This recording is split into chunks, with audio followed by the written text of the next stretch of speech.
This is episode 2 of, well, I guess I can't say coaches on the couch. This is going to be coach on the couch. Apparently the plague hit the coaches. A lot of them are out, not feeling well. They got caught up in their work. So a lot of them won't be here today. Pretty much it's me. Somebody might jump in midway. If they don't, it's not a big deal. Them being good and everything is important. If they do jump in, I'll introduce them as they come. I am Kurjun. I am no longer 5 Hour Energy Detroit Renegade Kurjun. I am just regular Kurjun now. So, I guess that's it for the intros. That was a really great intro session right there. So, I will just jump into it. So, picking up from where we left off last week, we talked about just the out of game stuff, and then we got a little bit into the in game stuff at the very end, and then we had a bunch of overtalk. Hope you guys liked it. I really enjoyed all the feedback you guys gave us. Definitely going to try and get something that shows you who's talking when they're talking. With as we move closer and closer and further into the game content, I'm going to start adding in videos that reference what we're talking about. So if we refer to a specific exercise or something that you can do, or we're talking about something that's so vague and verbally it doesn't express what we're talking about, I'll try and make a video, or I'll put something to reference what we're talking about here. Today I might do that. I might edit in some stuff here. We'll see if I cover anything that's interesting, new, anything obscure, things like that. So one of the first things I wanted to pick up on from last week going into this week is we talked about all of the stuff that basically you working with the people you're playing with. We talked about communication. We talked about a bunch of, the the out of game metrics slash metrics that you can input from the outside. So we're actually going to talk about like in game stuff this week. If anybody joins, I keep referencing we, but it's force of habit. So, um, big thing we want to talk about here is picking your hero type and path. Each person has a different hero type. Each person has a different path they want to play the game. And one of the things coaches can do, and it's one of the big jobs we have, is making sure everybody's vision is the same. So for me, if I have 6 players and I have 2 people who want to be hard carries, and I have 2 people who are really, really good at playing a bunch of stuff, and I have one person who just wants to support the ever loving crap out of everybody else and make sure they never die and enables them, and then I have one guy who's, off on Egypt trying to figure out what he wants to do. It's my job as a coach to bring them all in line and teach them basically how to play the game together as a unit. And there are different hero types that affect this. So, whereas you have compositions that are defined based on the heroes that pick, those heroes have hero types, which genuinely in different compositions it changes, but generally have the same archetype. One good example is Widowmaker is predominantly in a pick comp. You don't generally play Widow into a shield break. You don't play Widow into a dive comp. You don't play Widow into anything else. It's just predominantly you use her for pick. That's what her kit is designed for. Winston is a support slash main tank, just like Zarya. He has the ability to do other things besides just soak damage. He has the ability to become a body. He has mobility. In Zarya's case, she can mitigate. Those are things that are often overlooked, but there are tanks that are supports, and then there are, DPS that are supports. There are supports that are DPS, and there's just a whole bunch of mess that you just got to understand, which develop hero types.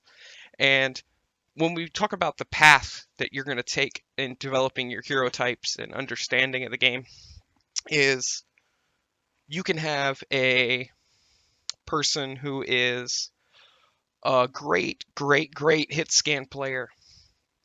They can hit, 6 out of 6 shots. They can hit criticals on every single soldier round. But if they're positioning and they don't understand the team's goal slash their hero archetype in that composition, that they're going to predominantly succeed far more failure than somebody who understands those who's less consistent. And that's one of the things coaches have to do is we have to make sure that they understand and teach them that. One of the other things that you need to understand about your path when you're picking your heroes predominantly early on. So you've just gotten Overwatch, your new guy. You come in and this hero looks cool. I want to learn this hero. That's fine. And you go in and you start learning the hero, and you start learning from your mistakes. You start learning from, well, I did this last time and I didn't get really good results here. I did this time and I got really, really good results. And then you're just going to start developing the flavor and path you're playing that hero to based on your successes and failures from in-game. You can look at videos, you can look at VODs, you can look at somebody who's better than you, and you can look at all of these things. But generally, most of this stuff is developed from trial and error. Like, I guarantee you there's some guy out there when this game was in beta decided I'm going to play a DPS Reinhardt. And nobody questioned him because it hadn't been done yet. And slowly but surely, through trial and error, trial and error, trial and error, we now have the giant blue rectangle of necessity in every team comp, except for dive. Dive is the exception. Um, so yeah, it's just stuff like that that develops hero path. Um, and that's pretty much what you're gonna do. Through the trial and error, you're gonna develop, what my hero type does. So I know that Winston is quote unquote a main tank, but I can also use Winston as a dive DPS hero. I can lay my bubble, mitigate damage, create space for my supports, create space for a rotation, and then immediately use my mobility to become a dive hero. And then immediately I become a DPS. I'm in the mix. I am part of the dive. Diva is also another case where you can mitigate and then all of a sudden dive and you're a part of the group. There are other heroes that literally are, I have to stay with the unit. I have to stay with the unit. I have to stay with the unit. Stay with the unit. Stay with the unit. Like Mercy is a good example of this. Mercy is, I gotta stay with my wingman. So if you're playing Pharah Mercy, you're playing the pharmacy combo. Literally, Mercy is generally almost always with Pharah. Like she may get off somebody else to generate ult. She may get off to go hide for ult. She may go do something like that. Again, through trial and error, all this stuff was discovered, and the person immediately now understands I am having my most effect. I also have my most freedom, all this other stuff while doing all of this. Um, and that's just general what's going to decide your hero path and what hero type you are. So I think segueing from that into our second topic is going to be game sense. What is game sense?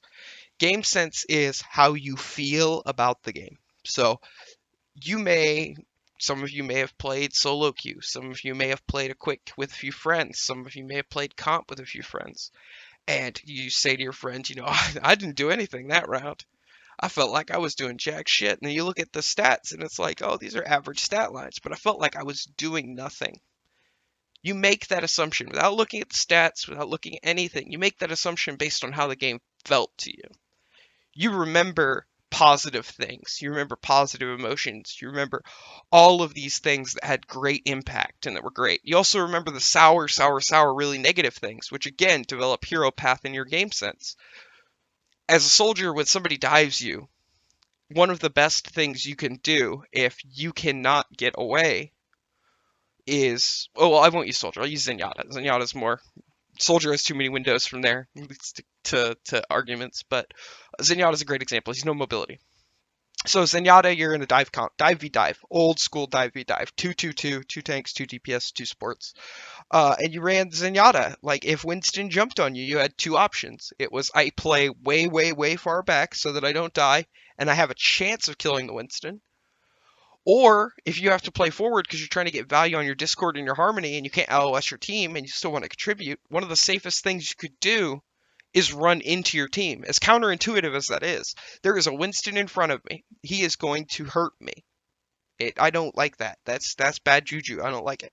So what you do is you develop a game sense, and sometimes it creates mental blocks. It actually happens a lot with the pro players, and something coaches have to realize and coaches have to break down is you develop mental blocks because something felt good, something didn't feel good because I did this. I don't like doing that. That didn't work. Stuff like that. Your game sense is developed off of all of that. And sometimes it's really hard to fight your game sense. So back to what I was saying is, as Zenyatta, one of the best things you can do is run into your team. It's counterintuitive. You feel like I'm going to just die.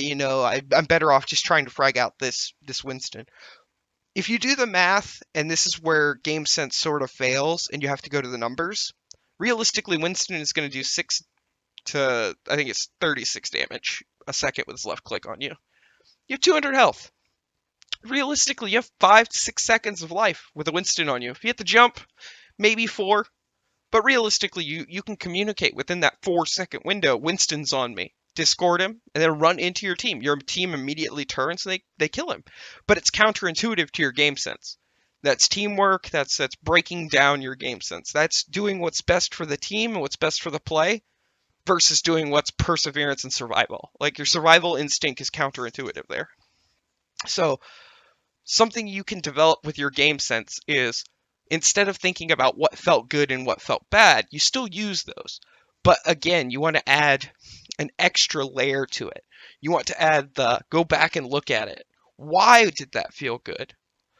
I killed 6 people there. That was amazing. I got a 6K. I killed everybody by myself. Why did I kill 6 people by myself? Well, I killed 6 people by myself because I didn't miss any shots. Okay, why did you not miss any shots? Well, they weren't pressuring me at all. And then you get to a root. And then when you get to that root, you understand that that was an occurrence based off what happened. And you understand why your game sense developed that way.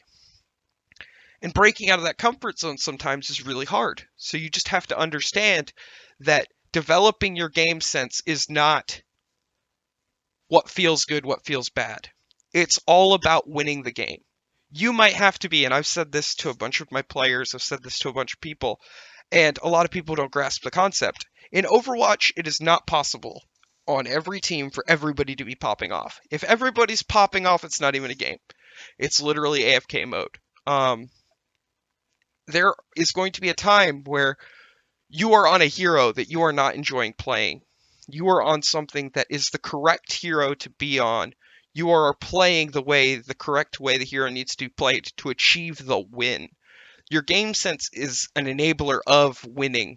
Your game sense is what makes you think about how to win. How did it feel to do X or how did it feel to do Y? And fundamentally, your still end goal is to see winning. And a lot of people don't see that. They see like, I was just popping off on this DPS and my team didn't win. Well, you were popping off, but what were you doing for your team? What were you doing to win the game? Well, I was killing everything. Well, killing everything felt amazing, but you didn't win the game. So you have to go back and ask yourself why, and then you go back and you look at it. And it creates a dynamic and a metric that you're constantly checking yourself. And it leads to improvement faster than somebody giving you an answer or somebody basically saying, this is how you do it. It's not as simple as this is exactly how it happens. This is what you need to do. In some cases, that is true. But other cases where you're developing your game sense, you have to constantly ask yourself so that your game sense in another moment where something is counterintuitive or you not having fun or you feel like you're doing poorly, you understand that it's working for the team's win. So you understand that, oh yes, I might be dying a lot, I might be feeding, but my team is doing success because of what I am doing. I am becoming a noble sacrifice for my team. I am becoming an enabler through my death. I am becoming an enabler through something else. And that's something huge you can develop in your game sense, is understanding the game state. And game state, since we're on topic of game sense, the game state is something that is ever changing in Overwatch. You can go from phase 1 where it's a capture point on King's Row to phase 2 where it's an assault point. And you have to make that transition mentally. So you go from, okay, all I have to do is play on point, play on point, play on point, to suddenly, as soon as that point is captured and there's a time where you're just sitting there, yeah, it's pretty much you're just sitting there and you're like, what do I do? And one of the things you can do is understand that you need to have a mental click. As soon as that happens, I'm switching my mode. Game state changed. I need to switch my game sense. My game sense immediately realizes I'm switching modes. I'm going. So you make the mental swap. Excuse me. I had to get a drink because I'm talking so much. Back to what I was talking about though. And your game sense develops based off the game state changing and how stuff felt and how you understand how the game state is. So understanding those two things will develop the game state and your game sense into a much broader understanding and subject of the game. And it will help you immensely. For those of you who are looking for improvement with your game sense, one of the biggest things you can do is question why. Why did I do so well? Why did that feel so bad? I did nothing, yet we won. Why? If you have Plays TV is a great tool. it auto records your POV during the game. You can go back and you can review stuff if you're that deep into it. If you're just looking for quick answers, you can just ask yourself questions like, I think, I was popping off because of that. Oh, I was popping off because of this. And then you just look at it and you think about it and you look at the stat line at the end of the game. It's like, oh yeah, that makes sense. So it's little things like that. And it's just wash, rinse, recycle, repeat. Do it, do it, do it. And if you consistently do it, you eventually will get to a habit. You're automatically doing it. And if you're automatically doing it, you're just going to get to the point where you're just on point with everything. You've got all of your stuff lined up. And as soon as the game's over, you're like, yep, I fucked up here, here, here. I should have done this. And that's what you want to strive for, is game understanding and being able to, in the heat of the moment, at top tier play, that push went bad. Why did that push go bad? That push went bad because of this. Was it execution, or was it something we need to change? And understanding those things in the game sense is like top tier play. But if you're just starting out and you're like a bronze or gold player, developing your game sense is perfectly fine. It's going to take time. It's not something you just instinctively come in. It's like, I watched fucking this player for 17 billion hours. You're going to have sort of the same game sense as his, but it's going to be distorted. You don't understand the decision making. The decision making also comes along with game sense. Like, versus this hero, I have to get out early. Versus this hero, I can stay a little bit longer and be greedy. Versus this hero, I should always win this 1v1. Just understanding.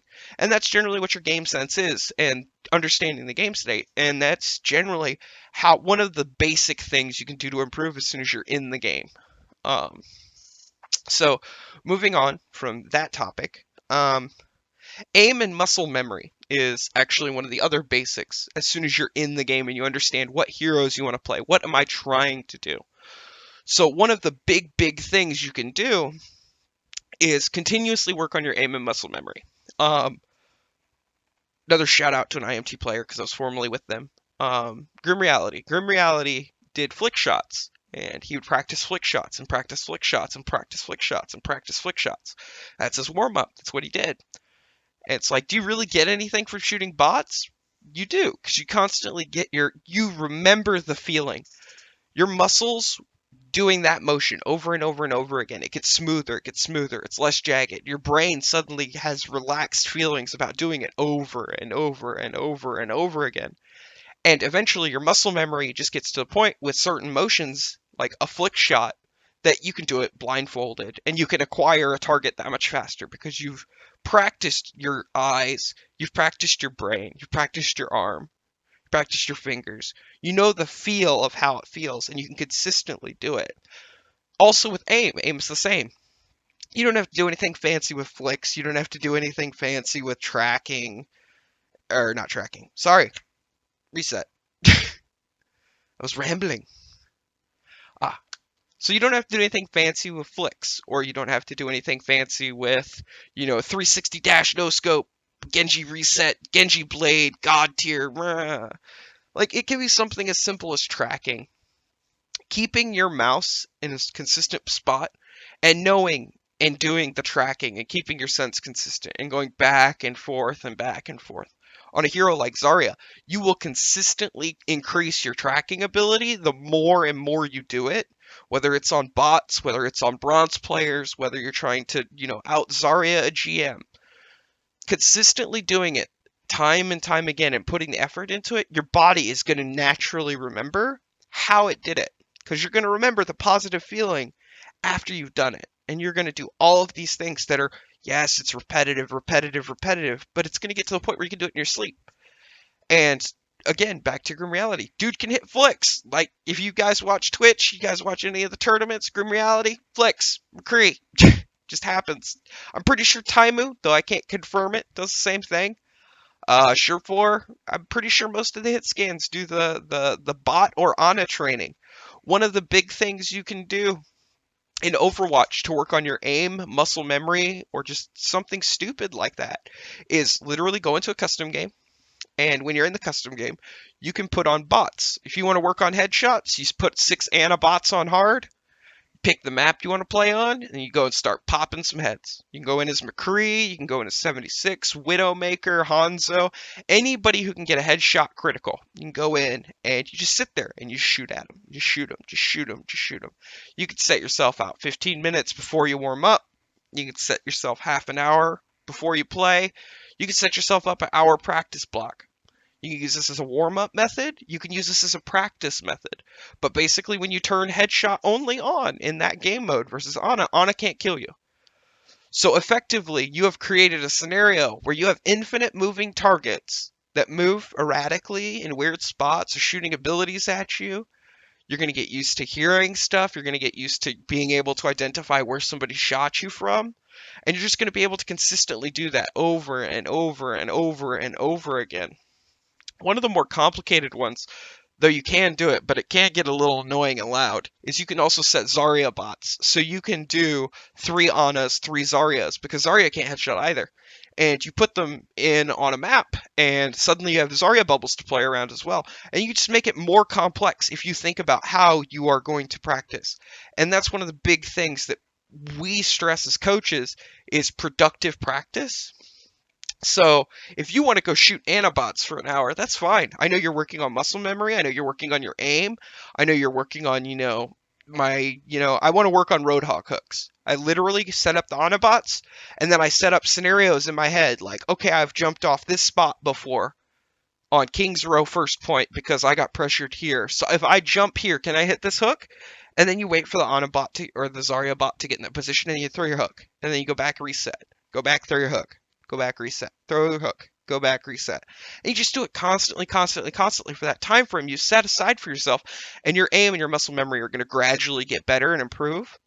But the big factor with aim and muscle memory, besides the practice, is consistency. We highlighted it in the last episode.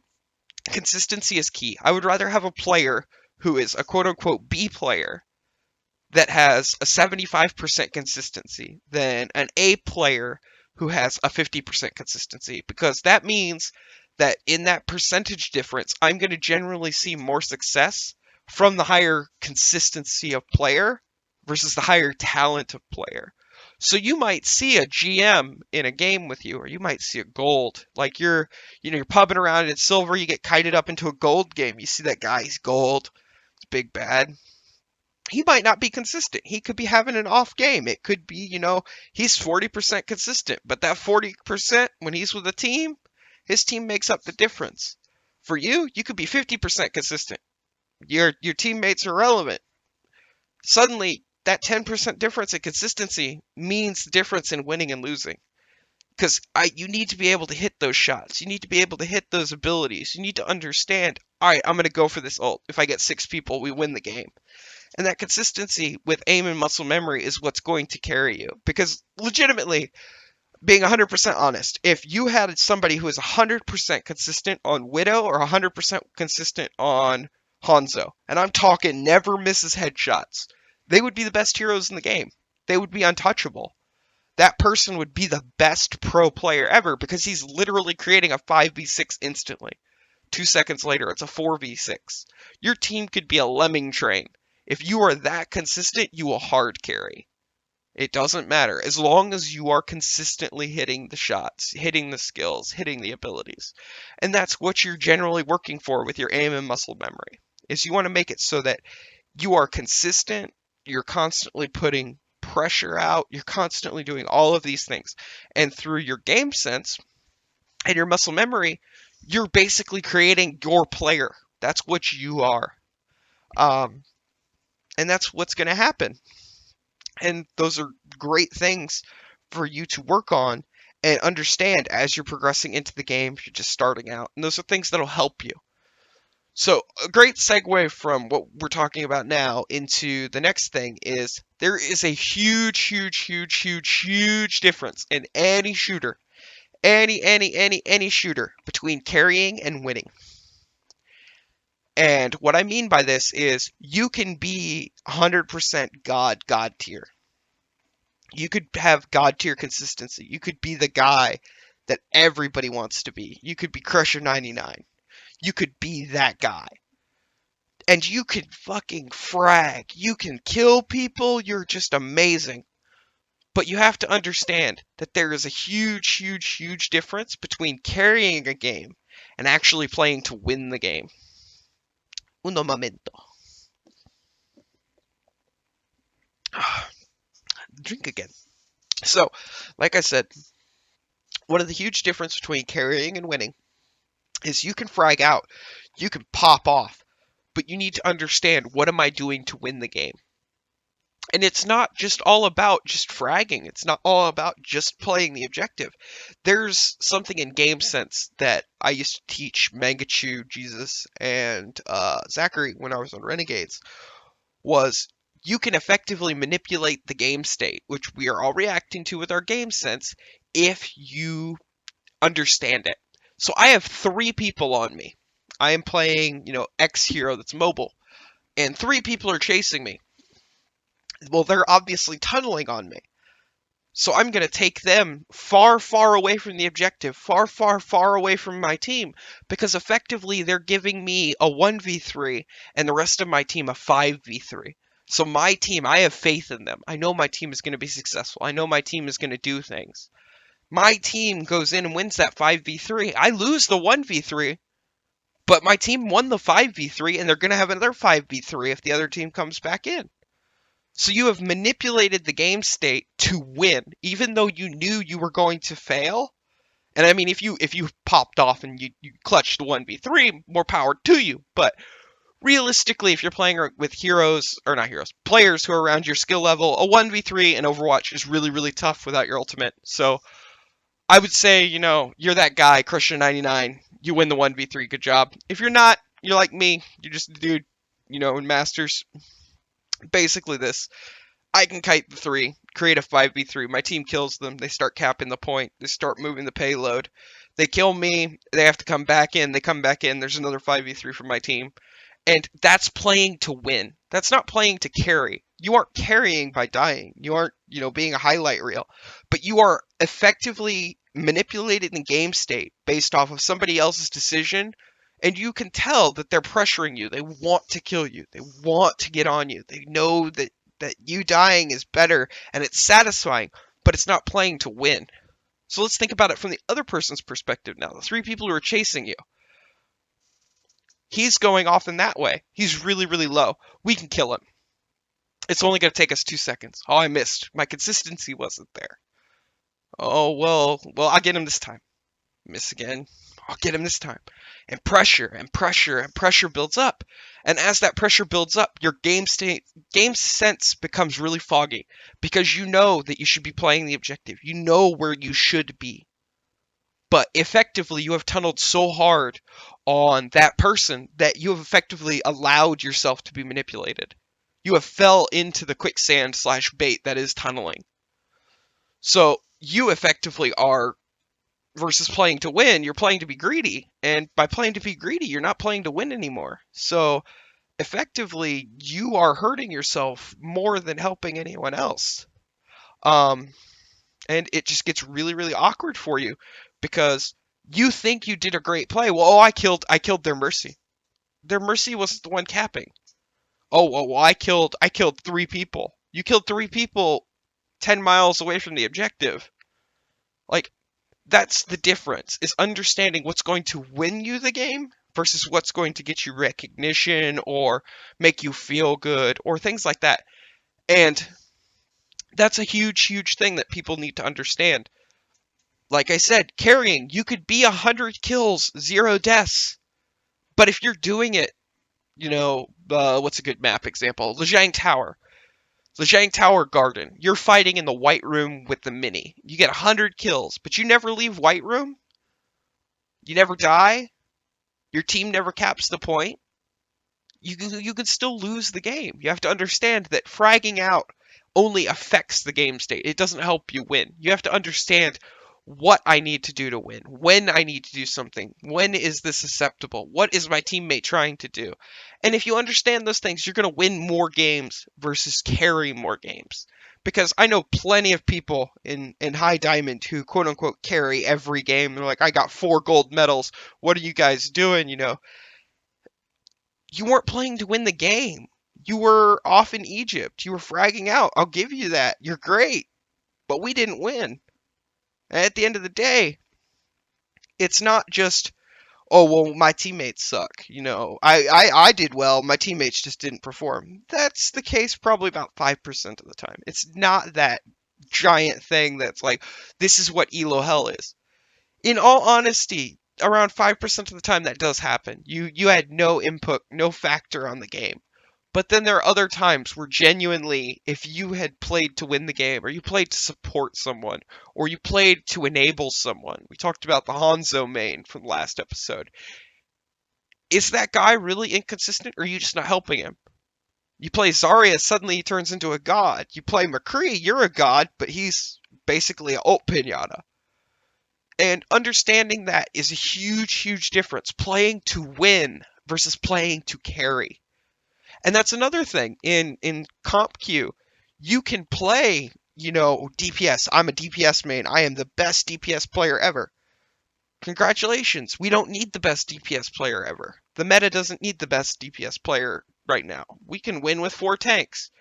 They're playing this, this, this, this, this. So our comp of this, this, this, and this, which doesn't include any tanks, any DPS, it's all tanks, is something we can work on, and that would be fucking the answer to their composition. Well, guess what? You suddenly aren't a DPS anymore. You are a tank.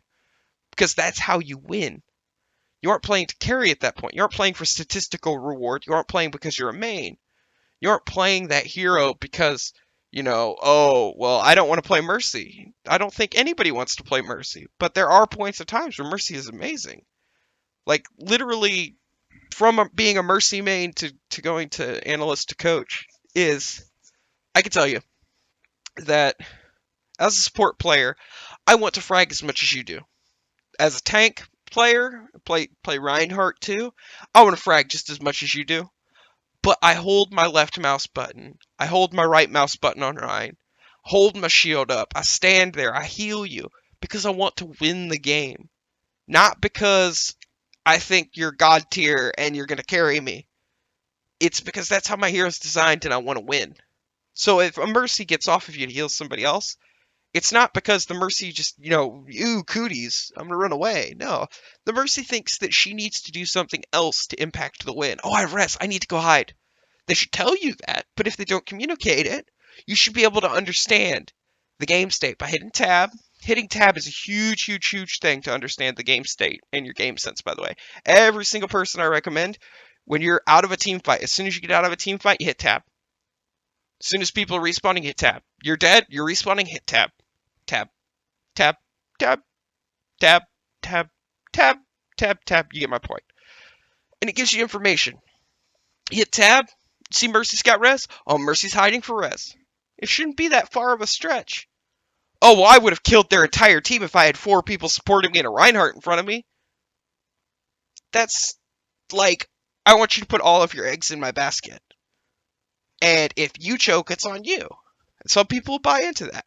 But as a coach, I cannot say that that is an effective way to win the game consistently.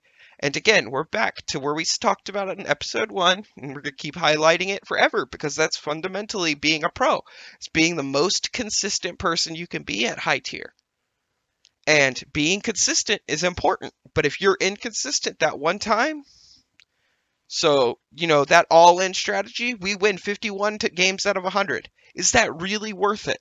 Where I can play everybody like this, this person playing this hero, this person playing this hero, playing to win the map, win the phase, understanding the game state. And they increase that to like 65 out of 100. Of course I'm going to go with the 65 out of 100. It's the same in comp queue. You have to understand that.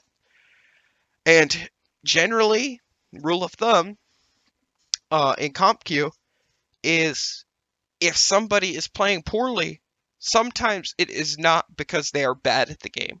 It is, again, back to that noble sacrifice I talked about. There are people who are willingly throwing away their fun, their enjoyment, their ability to have an input on the game because they have faith in your consistency. I duo with a friend of mine. Some days, he pops off. Literally, inevitably a top 500 fucking player. fucking shocks me, wows me. I see him do that. I literally just go pocket mercy mode, set myself up. I'm going to enable everybody this game. He's got this. I don't need to carry the extra weight. He's carrying it for me. But he's also playing to win. I am playing to win by keeping him and the other 4 people on my team up as much as possible. Then there are other days where this same friend of mine goes from being a top 500 player to being a Masters player on a trolling fit. And it just doesn't work. Tries hero after hero after hero after hero after hero, not having any success. And that leaves me in a position where, okay, what do I do? I need to impact this game state. How do I impact this game state? How do I win this game? Well, he didn't have success on this hero, this hero, this hero. But when he was on this hero, I was free to do whatever I wanted. So I tell him, I was like, I know you didn't feel like you were doing anything on Hog or Winston there, but if you do that, I'm free. I'm like 100% free. I can do whatever I want here. So can you play that hero for me? And I'm just popping off, man. I'm just popping off. Do that for me. And instantly, you are playing to win versus playing to carry. The person who sacks and makes that noble sack to play that hero so that you can be free, so that you can do your goal and your team's goal to win the map, win the objective, you popping off and him taking that noble sack is playing to win the game. If we were in a scenario where we're playing just to carry, my friend, oh, this hero didn't work, this hero didn't work, this hero didn't work, this hero didn't work. Oh, I'm bragging out on this hero. And I suddenly like, oh shit, I can't do anything here. Swap hero, swap hero, swap hero, swap hero, swap hero. Oh shit, I'm bragging out on this hero. I'm doing supporting it up. I'm doing great. I'm tanking it up. And my friend suddenly goes, oh, this feels bad again. I don't know why this feels bad again. Oh, I'm a swap, swap, swap. Finally, he finds something. And this is that trial and error I told you about in game sense. And going off of what feels good and what feels bad. This is what you have to understand. Sometimes it is counterintuitive. You are not going to enjoy a game, but you will win it. And that is a huge, huge thing in this game. Understanding the difference between carrying and winning. Normally we'd have more people, so this episode's actually going by really, really fast, because that's 4 topics, and I only prepared 5. So we're going to go ahead and jump into the 5th topic, the bonus topic I had prepared, because I didn't think we'd make it this far in 40 minutes, is how can you tell what type of player you are? Generally, in Overwatch, there are multiple roles. We talked about that last week. Are you a tank? Are you a DPS? Are you somebody who's doing, X, Y, Z? Are you good at it? Are you the guy who can do whatever you want in a scenario and get away with murder? Are you the guy who fucking, I gotta lurk, I gotta slink, I gotta go around? That's what we're talking about. Because you could be a tank, you can be, a DPS, you could be whatever you want to be in the side. And that's one of the big things is you have to decide what you want to be and how you want to be it. So if you want to be a tank, that's great, but you need to understand, are you a flex tank? Are you a hard tank? What are you? And understanding, how you enable, how you affect the game, how you do everything. And basically from that perspective, being able to do all of that. Other roles that, you need to understand within the game that are fundamental are you a caller? Are you a vocal person? Can you work with people? Can you talk to people? Can you dictate a plan? Can you come up with shit on the fly? You could be a shot caller or IGL, in-game leader. That role is not just supports. Your Lucio in professional play has that stigma and stereotype of being your shot caller. He doesn't have to be. I worked very efficiently with a good player named Juvenile. He's a great shot caller. He played main tank. He's an exception to it. I know that there's 1 or 2 teams, their DPS or their shot caller in IGL. So it's not just about that scenario. It's not just about that moment. So understanding that and, being able to achieve what type of player you are is important. So let's go through like some personality types. If you're a quiet guy who, I can get by really, really well, just mechanics, being told what to do, I am the guy, the grunt. I am not, middle management. I'm not anything like that. I'm the dude who works, 9 to 5. I'm the guy. You might just be that guy in any of the 5, 6 roles in the game. You could be a support. You don't have to say anything. Communicate your ults. Talk about all this. But you could be a follower. You're an alpha. You the alpha. You the guy who's got to be in control. You're the guy who's learning. All that stuff. You have to be that person. You could take ownership. If you take ownership, 100%, most people follow you. You could be the guy who is vocal in comp. You could be the guy who's vocal in quick play. I don't think that's a good pick, and this is why. If you still want to do it, that's fine. But I think we need to make other changes if you're going to stay on that pick. And then working around and working with people and being, the guy who bridges gaps. You got two teammates who are being toxic together. As IGL, you have to be able to stamp out, toxicity, tilt. You have to be able to read it. You have to understand, my two teammates, they're going to get, they're getting at each other's throats. Something bad might be going on. How do I disable it? How do I diffuse it? One teammate might have just tilted off the face of the earth because he missed a play. How do I bring him back? That's being an IGL and a shot caller, is the guy who comes up with the plans, takes ownership, and then controls the environment within which everybody plays. Being able to keep people mentally safe. That's a huge, huge thing for IGLs that a lot of people don't do. And you can do it by enabling / working with other players and getting them to, work on it. One of the other roles in this game that, might come into effect that you're really good at. Basic rule of thumb is in any shooter or any game like a MOBA, anything like that, anything with a health pool, if you focus targets, they die faster. So in this game, one of the effective tools you can use is target focus. So you can see in old tank comp, it's a huge, huge thing. You just murder balled and you brawled. But it wasn't just mindless brawling. Everybody just damage, throw damage, mass damage. It was refined over time. And it became, well, this hero needs to die first here. Well, this hero needs to die first in this scenario. And you have a guy, and this is another one of those player types. He can look at a game state, instantaneously go, that fucker, he needs to die. That guy is going to wreck my team. We are not good against him. But if we kill him, we're going to kill everybody else. Oh, that person's got an ultimate. I know that person's got an ultimate. We need to kill them. And then you focus them, and you call the targets. Like, everybody kill Zarya. Everybody kill Ryan. Everybody kill Lucio. And efficiency, you go, click, click, click, click, boom, boom, boom, boom. Soon you're killing all 6 people. And that's efficient. One of the other sort of advanced roles in this game is you can actually track ultimates very, very efficiently in this game if you do it correctly. One of the things you can do is, based off reasonable assumption, which is something you can work on, you genuinely can say, okay, I have 600 health. I know this ultimate costs 1800 damage to generate. That guy did about 600 to me, and genuinely,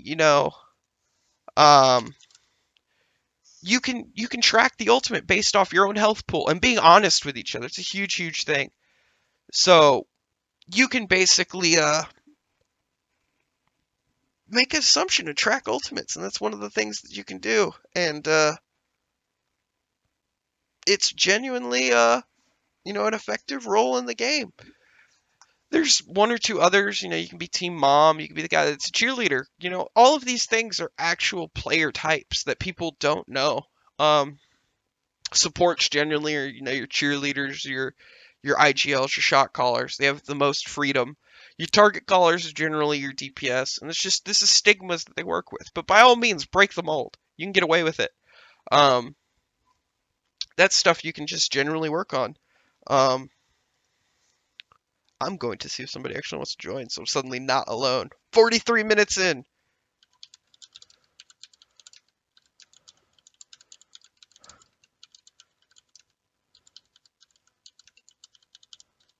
All right. Well, we check on him. So yeah, to round up basically this whole group and everything, understanding, the hero type you're playing, understanding the archetype or path you want to play the game, and then developing your game sense, understanding the game state, working on your aim and your muscle memory, understanding, what are the objectives, how do I win the game, and then just working together with each other is really, really basics. Um, it's one of those big things. So apparently we go add a cut in here. If not, this is going to be comedic gold, and I'm going to leave it in because he's being shy.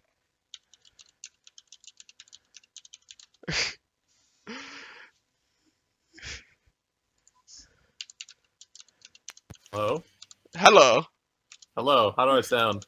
You actually don't sound that bad. Not as bad as you made it sound in your text. And I just finished all the topics, so like it's a good segue point into you joining us. Okay, well, yeah, I wanted to make sure that no man goes it alone.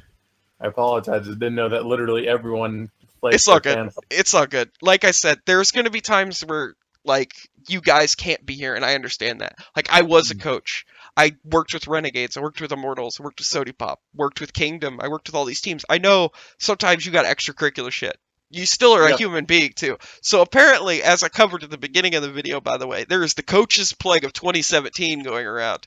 So a bunch of the normal guys who wanted to be here couldn't be here. We wound up recording this a day late because a lot of people were feeling ill, and then a bunch of people still felt ill, and the person who wasn't ill yesterday who wanted to be here couldn't be here, so it's great. um, you actually have not gotten to do this yet, so this is a transition point in the thing. Introduce yourself, sir. Well, hello. I'm Seamus. My name is Seamus Anderson. I am coach for technically a yet to be announced team, but it is kind of obvious what team it is if you look me up at Twitter at Seamus1. Nice plug there. But yeah, I've been coaching Overwatch since, I guess the beginning of the game, working previously with Tempo Storm for 2 months, and for a while Method, and before they were signed One Shot.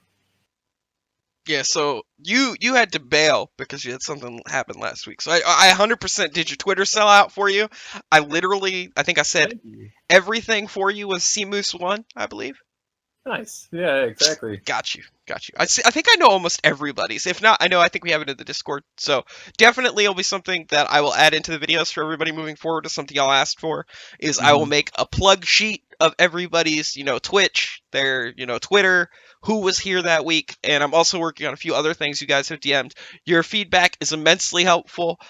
I'm happy for such positive responses we've gotten so far. We've gotten almost 1,000 views in 5 days, so that Wow. was really, really good. Nothing but positive Nice. feedback, no negative feedback. All of the feedback that we've gotten is just general. This makes it feel better, but it's still a great show. So keep your feedback coming. I do watch, I do listen, I do reply to stuff. Um, it does help. It helps me figure out what I want to do, how I'm going to plan this stuff out, because as previously stated at the beginning of the episode, I am no longer with Renegade, so I have lots of free time on my hands at the moment. So yeah, but uh, where were we before my Uh, friend joined? Oh, I just finished up. Okay, so I'm gonna basically come. We'll do a wrap back to where you were, Seamus. okay. I'll cover basically the 5 topics. I'll ask you to summarize what you think as a coach slash coaching input, what you think. And the first topic was today was the hero type and what path you're going into in Overwatch. So like I'm a brand new player. I'm coming into Overwatch. I might be a silver player and I don't understand these things. I just play this Mhm. hero because he's cool, just because he's fun. Like what makes me understand what hero type I'm playing, what path I'm going down, what type of player I'm going to become.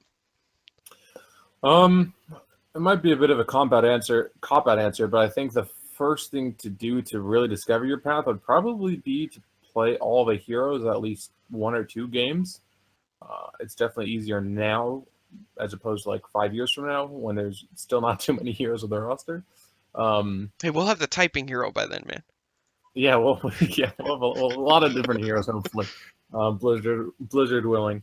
But yeah, in terms of like picking your hero type or path, I mean, it's like it sort of comes down to what you enjoy playing, and again, that's a bit of a cop out answer as well. But honestly, there's so many different types of heroes. That's one of the reasons why I think a lot of people like this game is that there's it's brought in a lot of different people from different types of games. You have your SPS FPS aspects, like the hit scan players from Counter Strike. You have the projectile players from games like Quake or TF2, and you also have like stuff like tanks or supports who are more MOBA-esque in their approach or how they play. Um, so if you come from any of those particular backgrounds, like one specialized background, playing one of those heroes or playing those styles of heroes is a good way to see like, ooh, what kind of a hero do I want to play? What kind of a player do I want to be? But I really would recommend playing a lot of different heroes because, at least speaking from my personal experience, like I do gravitate towards a couple of different heroes, but honestly, I've been finding like there's at least one hero in every role, so to speak, that I really enjoy playing. Um, and just being flexible in terms of competitive play is important too. Now, on the one hand, I actually don't think you want to be a flex player when it comes to competitive queue. I think most people would agree that sort of being a player who tends to stick on a few heroes it's generally better for climbing, but you don't want to be the kind of player that, like, if you're forced to support, that you're just going to be useless to your team. Yeah, definitely in comp, it's your archetype, which is what we were talking about developing, well, at least I covered, you weren't here for it, was if you're going to be a support player, you can be a support player. If you're going to be a DPS player, be a DPS player. But you have to understand, and we'll cover that topic here shortly, moving forward, is understanding everything and understanding the whole package, not just the I like killing people. I'm just going to play things that kill people, because sometimes that can be counterproductive. Mm-hmm. So transitioning from that into the next thing is, as a coach and as a player, like we all understand this, how the game feels. Like, what is game sense, and how does game sense slash understanding the game state make your game sense feel slash work with, and how as a coach can you like coach that? It's interesting because I think actually game sense in a way is very, like, it's a very specific, tangible thing, but on the other hand, it's actually not an actual, like, you can't really describe what game sense is without saying it's understanding the game, which is also like super ambiguous. It's like Uh, like the way I described it was how do you feel? This I was positive here. yeah, This was a positive emotion I associate with what I did here. This is a negative emotion that did not feel good. I don't want to do that anymore. That's what I did. And it's like emotional association with enjoyment or disenjoyment and things like that. in terms of picking your hero or just like becoming a better player. Well, with game sense and developing your game sense, because everybody Okay. has it. Like Hmm. it is, as you said, an ambiguous thing. But how did the game feel to me? Like, I felt like I was popping off. I felt like I was doing amazing there. Hmm. And that Um, the emotion attached to it, the feeling amazing was good. I want to feel that way again. Well, the next game you try and do the exact same thing, it didn't feel quite so well. And suddenly, well, I did this that time. Well, I did this that time. What was the difference? And I highlighted asking questions, and that helps develop your game sense. Asking why much did I do more. well? This is this is the kind of thing that even at the very highest level, like, professionals still ask themselves questions about when things went wrong or even when things went right, for how can I do this better in the future. And game sense is one of those things, like, there's some really really obvious stuff, like positioning is a almost a buzzword, but is very super applicable when it comes to actually, like, good play versus great play. Is you can have decent aim, but if your positioning is poor, like if you're positioning in front of the tanks, for example, should be sponging up the damage for you, then you're going to be dead. You're not doing DPS. But you can actually bring it to the super super subtle, and this is a applicable example, in terms of like game sense and positioning. I was playing against, I was queuing way later than I should have been because I was awake way earlier than I should have been. Um, and mind you, I don't. I mean, I really wish I had more time to play this game. I just currently don't have a great schedule to grind it, so I'm not a super great player. I'm currently sitting at low masters, um, and I was playing, and because it was a super early morning queue, like, or late at night queue, I should say.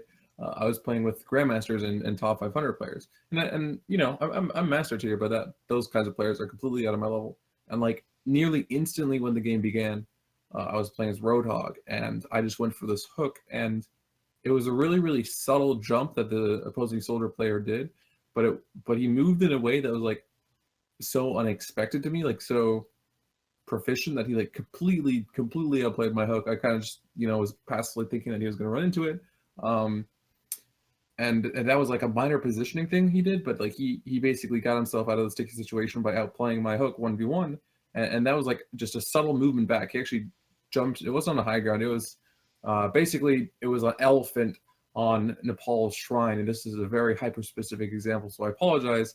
But there's a small little ridge that he jumped on to dodge my hook just to get a little bit of aerial distance, and I was mind boggled at how smart of a play that was. But I never see shit like that at my level.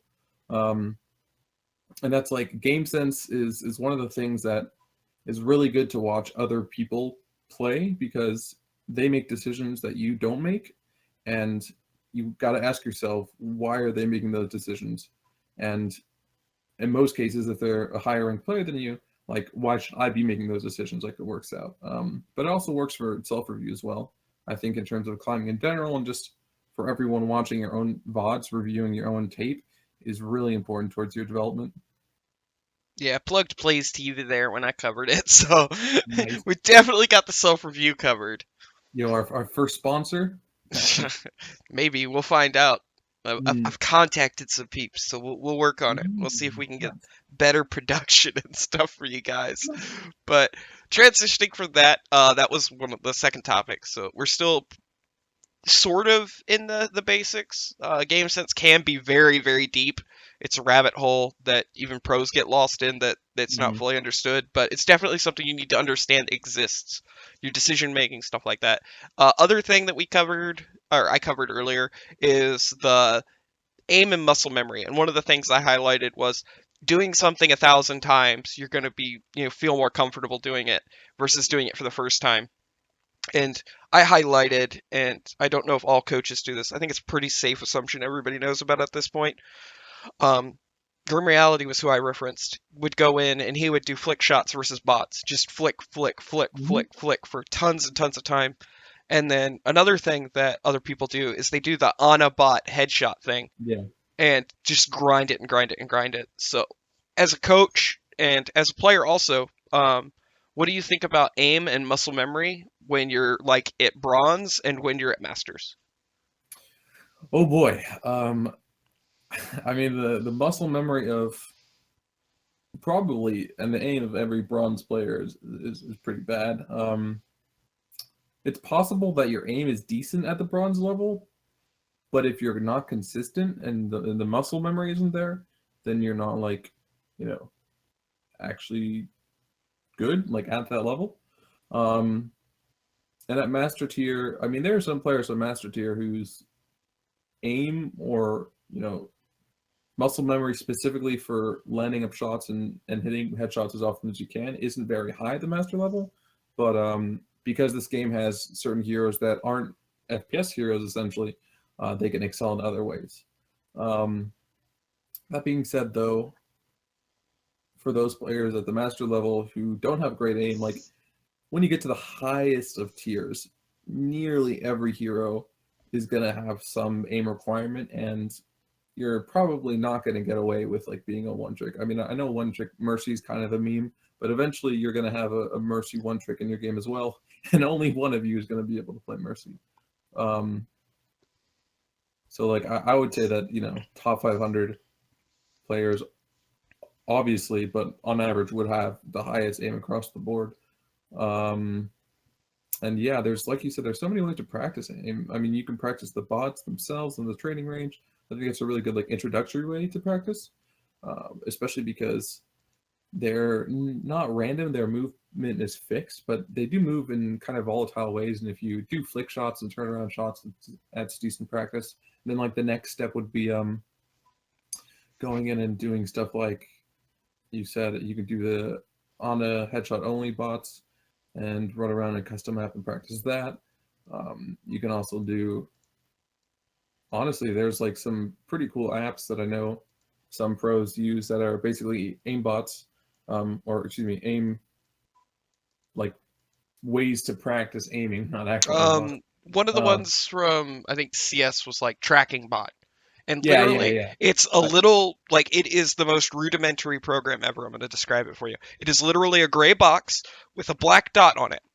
And the goal of the game is literally it ticks as long as you keep your cursor on that black dot. And the black dot bounces around, wiggles, stays still, turns back, gets faster, slower. Literally, it's all it is. And literally, you just have to keep your cursor on it, and it literally ticks a score for you so that you feel somewhat rewarded. But it is actually one of the most fundamental ways to increase your tracking and increase your reaction to, because the dot, you can make the dot big, you can make the dot small, and that, represents the distance to the target. If it's larger, it's right next to me. Smaller, it's further away. If it's juking back and forth, it could be doing a jiggle. If it's going really, really fast and then stops, maybe it hits something. You don't know, but it's one of those tracking tools that helps you improve, and Right. that's I think what you're trying to reference there. Yeah, yeah. I think there was one.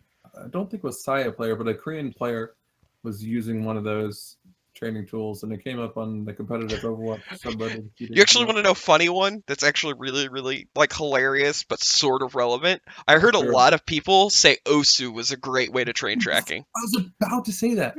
Osu, like, it sounds stupid, but Osu is actually, in terms of intensity and speed, oh my god, dude, Osu is really, really good. Like, it's practicing your mechanics, and this stuff applies to like literally every game you're ever going to play, folks. If you have high mechanics in like in any popular game, like very high mechanics, and you understand how you develop those, you can transfer that over to StarCraft, to Yeah, Overwatch, to Smash Bros, to any other game. It just yeah, it takes makes practice. transitioning way easier as soon as you understand it.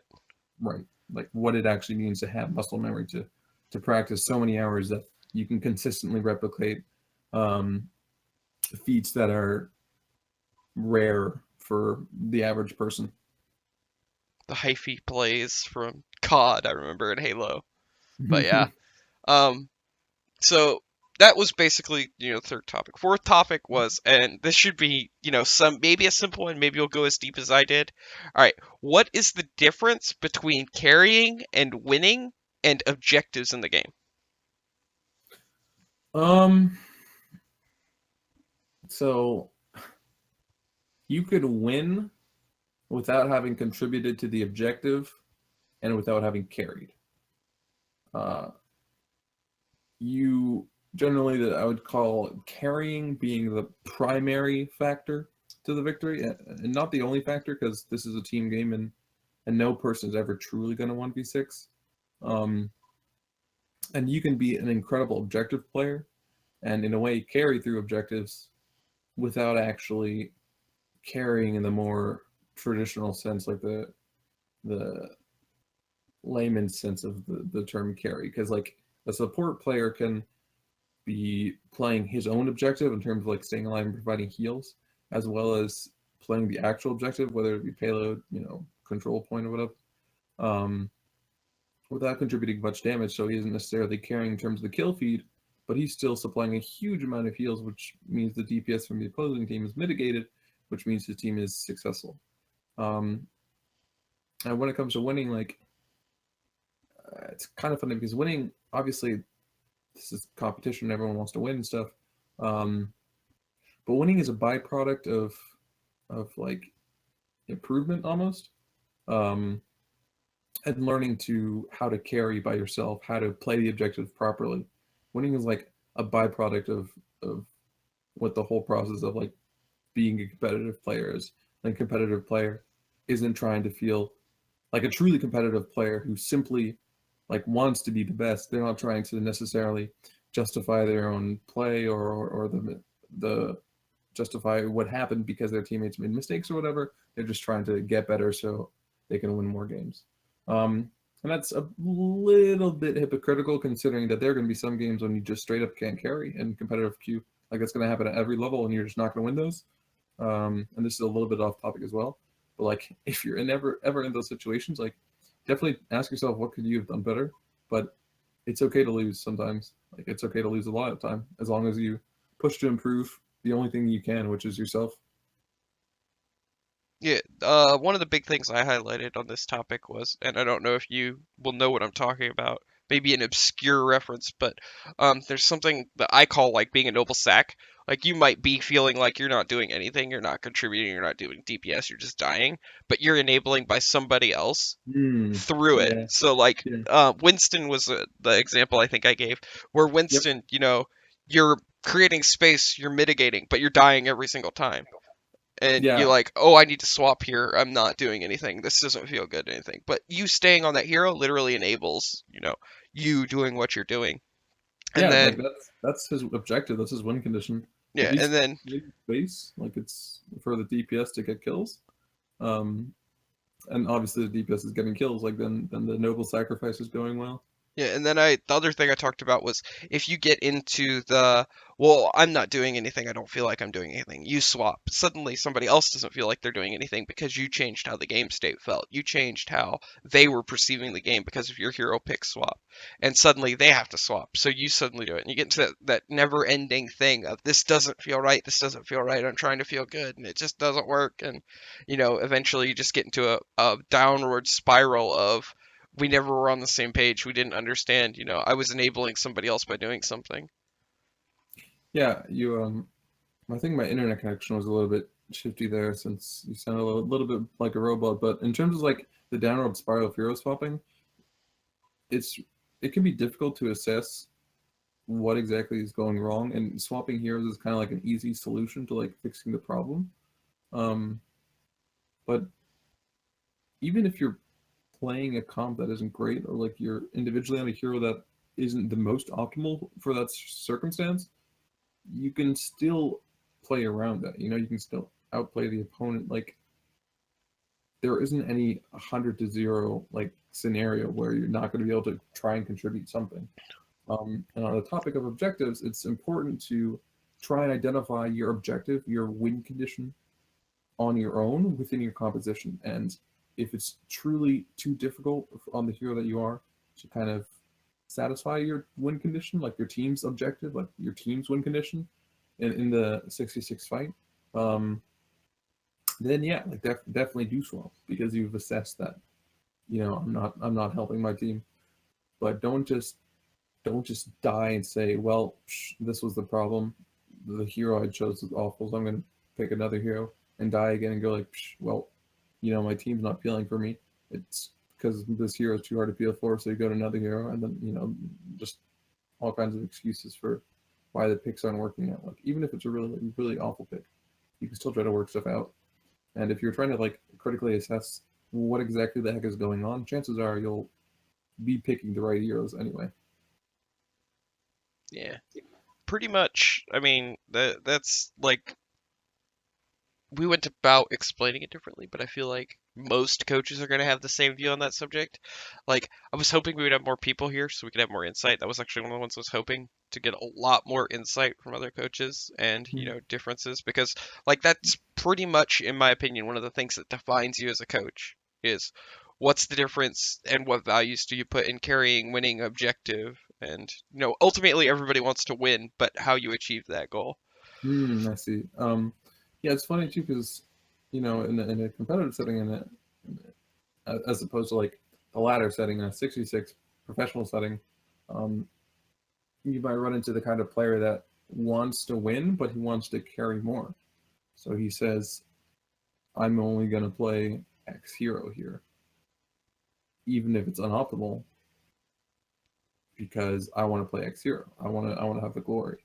Um, and I'm sure it's. I think basically any coach who is in the scene for even a short amount of time will encounter players like that, or maybe who are not like strictly aligned to one hero, but they do gravitate towards stuff.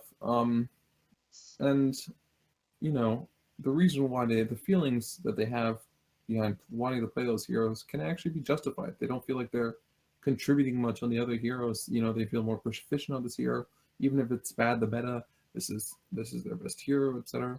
But you have to coax them into like understanding why they're playing for it and what the win condition is of the team. And even if things don't go correctly in a team fight in which they contributed significantly, that isn't always going to be like their fault. A player can still have a really good performance and carry a team fight, but overall the team fight is lost because other aspects of the team fight went wrong. Um, and that's not a reason to change the hero, and that's not a reason like to get super upset about either, which is kind of funny. But you see it all the time with with players being toxic to each other in competitive matches, and even professional teams having players who kind of rag on each other instead of trying to give each other feedback and improving.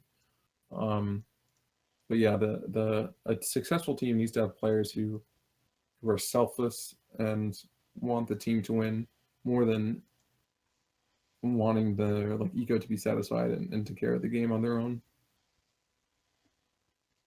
Yeah, I definitely feel you on all that. Um, I think that we will skip the fifth question for now because we're coming up on an hour and 10 minutes. We're going to go ahead and answer the two questions that we got sent. By the way, guys, if you are watching, listening, whatever you are doing, YouTube is the only place I've posted it so far. I am definitely looking into finding the Apple, being able to put a podcast on iTunes. I'm definitely going to look into that. A bunch of stuff. Make sure you guys can listen. So when I say watch, look, listen, read, whatever, I'll find a way to get it to you. Please, by all means, if you post it on my YouTube, I'll get it. If I post a thing on Reddit, by all means, ask us questions. We want questions from you guys that you like. I don't know how to answer this. We're coaches. We literally are paid to answer questions. We literally get paid to create questions. We, Hmm. we get to filter all of it. So we actually did get a few of you guys who wanted to ask us questions this week, and I'm going to try and butcher some names now and see how good I am. So our first question comes from Lucas Rechi 13. He goes, "If you had full time to work on to be a better DPS player, how would you use your time?" You want to start? Sure. So Lucas's question. So the first thing I would say is if you have full time to work on being a better DPS player, this is the mama side of me. This is the super nitpicky performance coach side of me. Is make sure you're eating well when you play, you're sleeping well, taking care of your wrists, you're trying to stay healthy, stay in shape, etc. Because all of that does that affect your performance in terms of like playing and actually the game though. Um, definitely do VOD review. It's like VOD review is one of the most important things I think for any player in terms of development. I think I said that in this podcast already. Um, I don't look at it like try not to look at it as yourself watering yourself, but like an objective observer. Like almost think of it as if you were the most critical person of all time watching this game, and try to nitpick everything you can. Um, and with that kind of perspective, like trying to be really objective and like just try to find out the things you could do better. There might be some things that may have justified when you're playing the game, but in the future, if you're in a situation like that again, that you'll try to do better. You don't need to see like instant improvement from that, but gradually over time, it will help you develop. Um, Other than that, though, like I would definitely stick to a couple of heroes that you think are your mains and play those. Don't play a whole cast of 10 different heroes, or every DPS. Don't try to like. You can definitely play heroes that are off meta and cheeky situations, but don't try to be like a cheeser. Try to generally, if you're okay with it, play the heroes that are considered pretty strong. They're generally considered strong for a reason. Or if you are going to go the route where you're like a solo one trick because it's apparently easier to gain SR with her than other heroes, supposedly, then make sure that like you refine exactly going back to objectives, win conditions. Like, what is my win condition in this fight? Like, how do I help my team win this game? Um, but yeah, other than that, like common suggestion is if you lose more than 2 games in ranked, then I would just stop playing for a while, taking breaks, drinking water. Um, yeah, if you're in a position to put full time work into it, like you're in a pretty unique situation, and while the instinct might be that you just want to play, definitely try and use your time in ways that like can help you practice more efficiently and not just grind the game, because it's not about practicing the hardest, it's about practicing the smartest. Yeah, I agree with like everything there. Like it's so effectively you have tons of time and you want to get better at DPS. So fundamentally, if I were like you on the outside looking in, I would look at it this way: is what am I doing to make this efficient? Am I playing for fun? Am I playing to get better? And if your answer is, you're playing for fun, have more power to you. Whatever you enjoy, whatever feels good. If you're playing Mhm. to improve, one of the big things with it is you can, like Simu said, you can go and you can be a review person. Look at it objectively versus, hey, I did good here. Ask yourself, why did I do this? What was my decision making here? What triggered that? Why in that 2 second window versus now did I react this way? And nitpick and nitpick and nitpick. And like, if you can't do that and continuously carry on a conversation with yourself, as I have for the last hour, um, just write down your questions. Like when you're watching your own VOD, like, oh, at this point in time, I did this. Why? And you write down all your questions, and then you go back and you go and you get to your video, and then you have all your questions written, and you go, oh, okay, at this timestamp, why did I do this? And then you basically are making a quiz for yourself, pop quiz from school. You know, 10 questions. Why did I do this? Why did I do that? And you write down little short answers, or you think about it and you create your own little, checklist of why, who, what, when, where, why. And you could do this with other people too. This doesn't have to be purely your gameplay. If you are a fan of a streamer who plays Overwatch at a top tier level, you can do this with them too. Oh yeah, 100%. Yeah, absolutely. you could come in and be like, "Oh, why did Surefour do this? Surefour is god tier. Why did Surefour make that decision? I wouldn't have done that. It worked for him. Why did he make that decision?" And you just constantly question and question and question. And this is why pros use the term VOD review. It's not just like, I guarantee you there was a point in time in my career where I spent more time watching Seamoose's team than mine.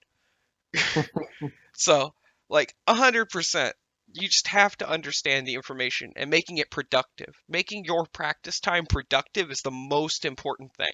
So, if you're learning something, that's great. You want to practice your flick shots. You want to practice being able to do damage. You want to practice understanding, I want to frag out. Make it productive. Okay, how am I going to frag out? Oh, I'm just going to go into quick comp queue and slay kids. That's not really efficient practice, is it? Mm. It can be efficient if there's powerful opponents, but if it's just a raffle stomp, you're basically just better off. We talked about the bot exercise earlier. Make it productive.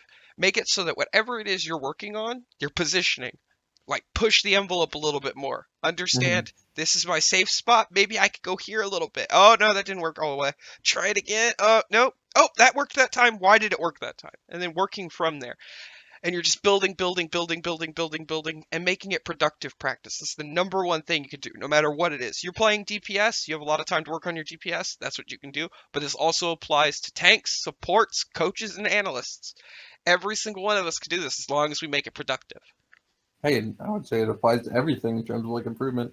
You Yeah, apply that philosophy to life, and like it's a cliche, but there's no shortcut to like getting good, and it'll take time. And also, there's going to be things that you don't want to do. Your desire to want to improve needs to be bigger than like your desire to not want to do those things, because pushing yourself out of your comfort zone, um, and just doing a repetitive practice that might seem boring, things like those are really healthy to development as a player, and again, just kind of as a person.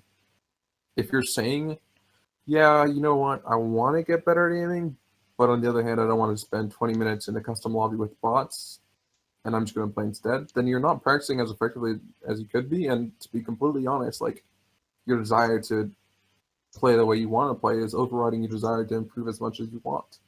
Um, and that's okay. But if you really, really want to get better, like, you have a dialogue with yourself and you say, all right, dude, Lucas, you want to get better, then like spending your time practicing as effectively as you can with training before an actual match, with a warm up before a match, and like VOD reviewing your match and stuff. It seems like a hassle, especially for one 20-minute game, to have maybe 20 minutes of prep for it or whatever, or even longer. Like, it'll really, really help you. And yeah, you're not going to be able to forge diamonds without applying a little bit of pressure, like getting out of your comfort zone. If you're getting out of your comfort zone, that's generally a sign that you're actually doing something that's healthy for your development. I just want to know who you stole that quote from. What? Pressure and diamonds? Yeah, Oh, I don't know. I don't think it's like. I've Pretty sure heard that's that somewhere. I like a don't know who billion from years though. old. Yeah. Nope, that's a Seamus original, copyrighted May 3rd, 2017. If you say it, We've you owe got me we've $5. we've got video proof. Watch, we're gonna get a comment. Oh yeah, Seamers, what we saw was this was said by this coach in oh in god. in 1842 at the No, grand old game, and pretty sure it was Albert Einstein actually. I don't remember. I just know that I've heard something like that, and there's going to be an Mm. obscure reference. I'm sure somebody will post something about it. Not sure. If not, we're doing great. We've got 100% positive rating so far, so we can't screw up. All right. So I hope that answers your question, Lucas. As I told you, you were the first question, so you were the first one to get answered. Hope this provided some insight to you. I'm going to move on to the next question. This one, I believe, came from Reddit. Okay. This is by Silent G4MR, Silent Gamer. Yeah. Mm. Um, he is asking at the start of the podcast, I was referring to last week. Basically, everyone said that they would like to have an analyst to supplement them as a coach.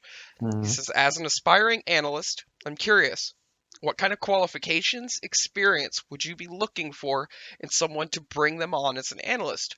Furthermore, do you have any recommendations for getting your name out there besides simply working with an amateur or semi-pro team? You Hmm. want to start or you want me to?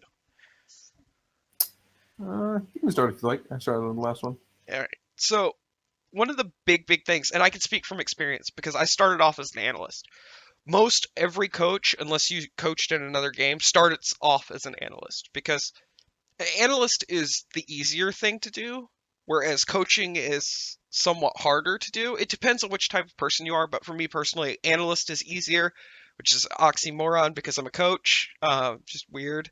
But as an analyst, you have to be able to break down everything. You have to be able to understand the entire thing. So it's not just about, oh, I went through and I ticked all the shots. I went through and I ticked all the numbers. You have to be able to extrapolate data. As an analyst, you have to be able to understand, I have all of the information. Can I read my information I've just come up with?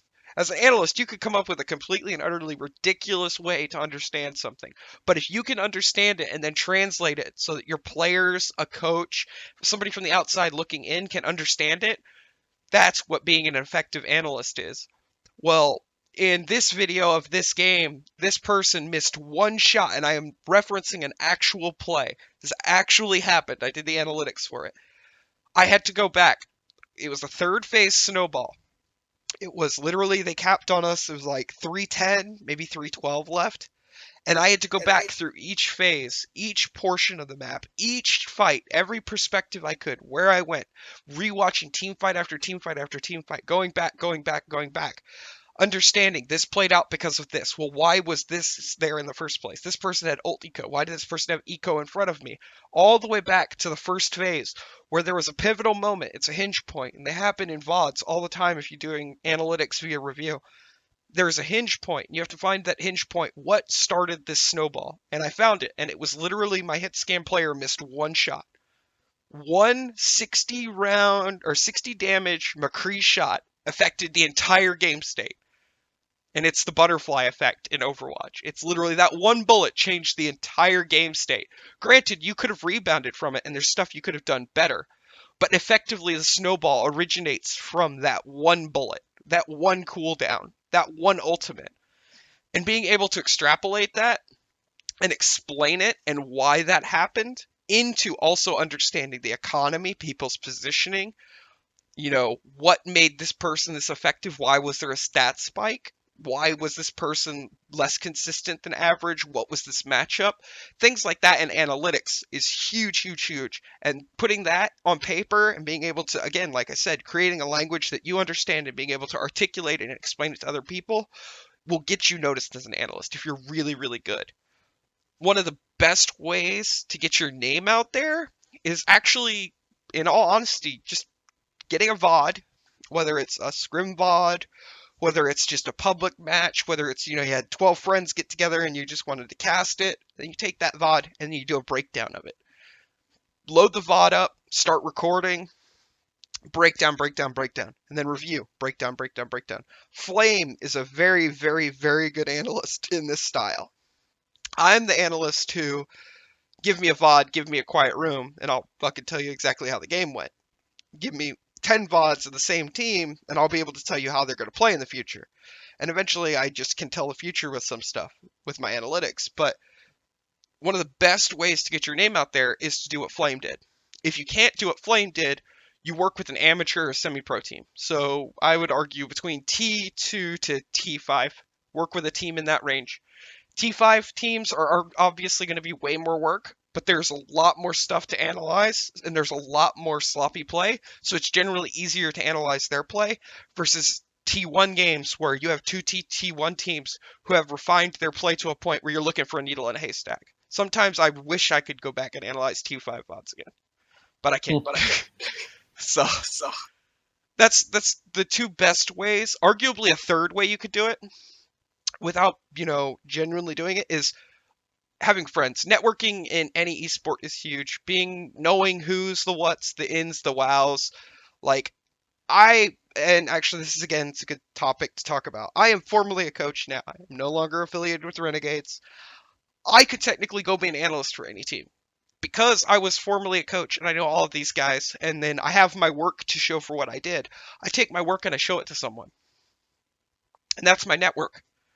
You're just starting out, you might know one or two people in the scene. It's like, hey, I'm looking for a team. This is what I do. And you pass off a little bit section of your work to that person. And then they're like, oh, hey, I'll pass this off to somebody else they know.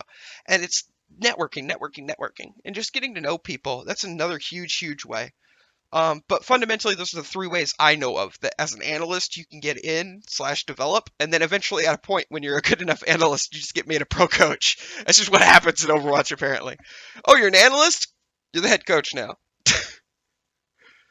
So, take it away. Um, I think everyone wants analysts to supplement them as coaches because analytics is actually, it's like simple in a way, but it's really time-intensive work. And VOD reviewing and stuff, and like all that, it takes a lot of effort to be able to watch. For example, right now at least we can like watch all of Apex VODs, and one person could, relatively speaking, watch a team's VODs themselves, watch all of Apex VODs, and then also watch the teams of their opponents that they're going to play in tournament. But even with the scene being kind of small right now, it's still very difficult to keep track of like every VOD of every top 8 team, or like every top 20 team even, and then all the Korea VODs, and then like blank esports, your VODs as well, and maintain a healthy lifestyle. Which is part of the reason why like analysts are really helpful, because they can bring supplementary data. But also like specifically the role of an analyst and coach is in a strict sense pretty different, but I think right now in Overwatch and also to a degree in esports, they are under the same house and it's kind of generalized as support staff. But the kind of qualifications that an analyst would need to have are like basically someone who is good at aggregating data, like Kurjun said, and then can extrapolate, things to take from the data and then to apply to gameplay, like ways to improve at a very basic level. But also like some of the things I actually really enjoyed doing was like spreadsheets of looking at tryouts, for example, and comparing their DPS rates to their heal rates to their sleep dart hits to their biotic nade landings to their ultis used to kills per ulti. Guess what here I'm referring to. And right now it's a little bit tough because Overwatch actually, the API isn't public. So it's very difficult to get that kind of information, which makes the information actually all the more valuable when it comes to the very, very finite things. But in terms of like work with tier 1 to tier 5 teams, it's not really hard. Like there are going to be teams at lower levels looking for analysts because at that level people really aren't going to be played, and the analyst is basically someone who's like the player is working for free and trying to make the team better. If it's not a good fit for either party, it's a pretty happy, all right, I don't want to work with you. Fine, I don't want to work with you, and you move on and try to find a different team. I don't actually recommend the flame route unless you're like popular, I guess, or you'd have a way to boost your platform because your VOD review is unique in some fashion. There are actually some things that I was thinking of myself in terms of content creation that would be like pretty interesting in terms of analysis, but it's kind of difficult. Like if you were to a lot of you popular matches right now and the same soft flame does, then like no one really have incentive to watch your VODs. Unless you were already in talks with a potential team that you want to use as a resume. And actually that it wouldn't be a bad strategy to VOD review a couple of times a week just for practice, just to start building up a small resume and a portfolio, I should say, of work you've done in terms of VOD review. Um, Besides working up the ladder and networking as well, I mean, for those of you who are listening to this, I'd imagine we have potentially people younger than 18 as well as young adults and adults as well. Like one of the secrets that adults do not tell you until you find out for yourself is that networking is so freaking important in life. In many cases, networking and also getting along well with people can be more important than the technical knowledge you have on your own. I do think people tend to forget that or neglect that even outright. But another way, a fourth way down onto Kurjun's 3 of becoming known as an analyst or having some rapport would be if you write pieces of work. Stuff like what Harsha writes, what I think his name is Radon writes, Yiska, Captain Planet, obviously, with his meta review. Like, these are all people who write a lot about Overwatch, and in different ways, too. Some of them might look more at analytics and competitive ranking. Some of them might look more at the history of teams themselves. Some of them might be tackling aspects of Overwatch's history and the modes and et cetera, et cetera. There are different things you can analyze about the scene, but even when it comes to being a professional analyst, writing your own pieces on, like, just analysis pieces on teams that are playing at the highest level is something that you can do for yourself. You don't have to have it published, but even then, getting it published at places, you work your way up. There's enough entry level jobs if you look for them that can like be a way for you to boost your credibility a little bit, boost your exposure, boost your experience before you step into a more paid role, a role with like a more important team, etc. And I mean, I know it kind of sucks that like working for free or whatever, but nearly everyone I think in this business, in this game in particular, as of right now, like started working for free, and you do need to build your experience before you can ask for money. But yeah, I just think like working at it, becoming a better analyst, because it is the kind of thing that you improve at over time, and practicing even if you don't have much exposure is a really good idea, because to be completely honest, there have been so many cases that I've seen in esports where people with YouTube channels who are pretty low in terms of like subscriber count, but they have had a very polished product, were picked up by major organizations outright. And that's a bit of a super, super best case lucky scenario, but like always push yourself to kind of build your portfolio the best way you can. And practice writing or VOD review or working with a semi-pro team, whatever you think is like the thing that you enjoy the most, and eventually you'll get the experience needed to start applying and pushing for higher level analytical work. Yeah, I hope that answers your question, Silent Gamer. It's generally like you can learn from the ways we've done it on how to become a coach, how to become an analyst. But honestly, you're gonna have to walk your own path and you're gonna have to learn. Like learning from my mistakes and learning from my experiences and everything helped me become a way better analyst because originally, you look at it with black and white and eventually you just start seeing more and more colors and then just eventually it turns into your style of analytics. So I hope that helps, hope that provides some insight. Definitely looking forward to seeing you as an analyst in, season 2 of the Overwatch League if we ever get there.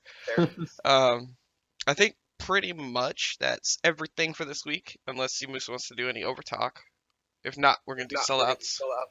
Nope, not really. I mean, at this point, thank you guys for supporting us. I hope that I actually make next week for the entire podcast. So that's something we'll see. We'll see what's actually make it next time. But yeah, keep the questions coming. I mean, it's kind of silly, but besides the fact that I think all of us coaches who are doing this and just in general like these kinds of questions, it's also kind of cool to see this kind of interest in general, because coaching, analytics, support staff work is is a big part of esports and in general games and sports and competition and business, like all the behind the scenes machinations you guys might not see. Um, but it's cool to have a dialogue and kind of show you guys like what exactly it's about, like what we're doing and stuff, and being a little bit more in the public eye. So thank you, Kurjun, to setting up this podcast and to all of you guys who are listening to it. Definitely, it has been a lot of fun. I got a lot of positive responses. Again, I'm gonna implore you. I've already done it like 2 or 3 times throughout this episode. Please give me all the feedback you guys want. Like, if you honestly think there's something negative, like it could be something stupid. I really want to know about it. If you want to troll me, that's fine. I'll filter through the trolls. I just genuinely want to make this show the best I can for you guys. Like I said, I have a lot of free time now, so I can put more effort into it. The first episode, I was currently still working with my team, so I didn't have a lot of free time, but I will have a lot of free time to edit this episode. Hope to add in a bit of video if I put it on YouTube again, referencing some of the stuff we're talking about. Cut it up, bit it up, add some spots, and then I definitely have received a lot of your guys' comments. I'm going to work on something that I can get the Discord who's talking when with the name. I'll get that added so I can put it either in the top of the video or I can't really help you on a podcast, but eventually over time you guys will learn the voices, hopefully if they keep coming back. If not, you'll have to go back and look specifically or listen. But I am listening to you guys' feedback. I definitely am. Um, so thank you guys very, very much. I want to thank Seamoose for coming on. It was awesome, 40 minutes in, not being alone anymore.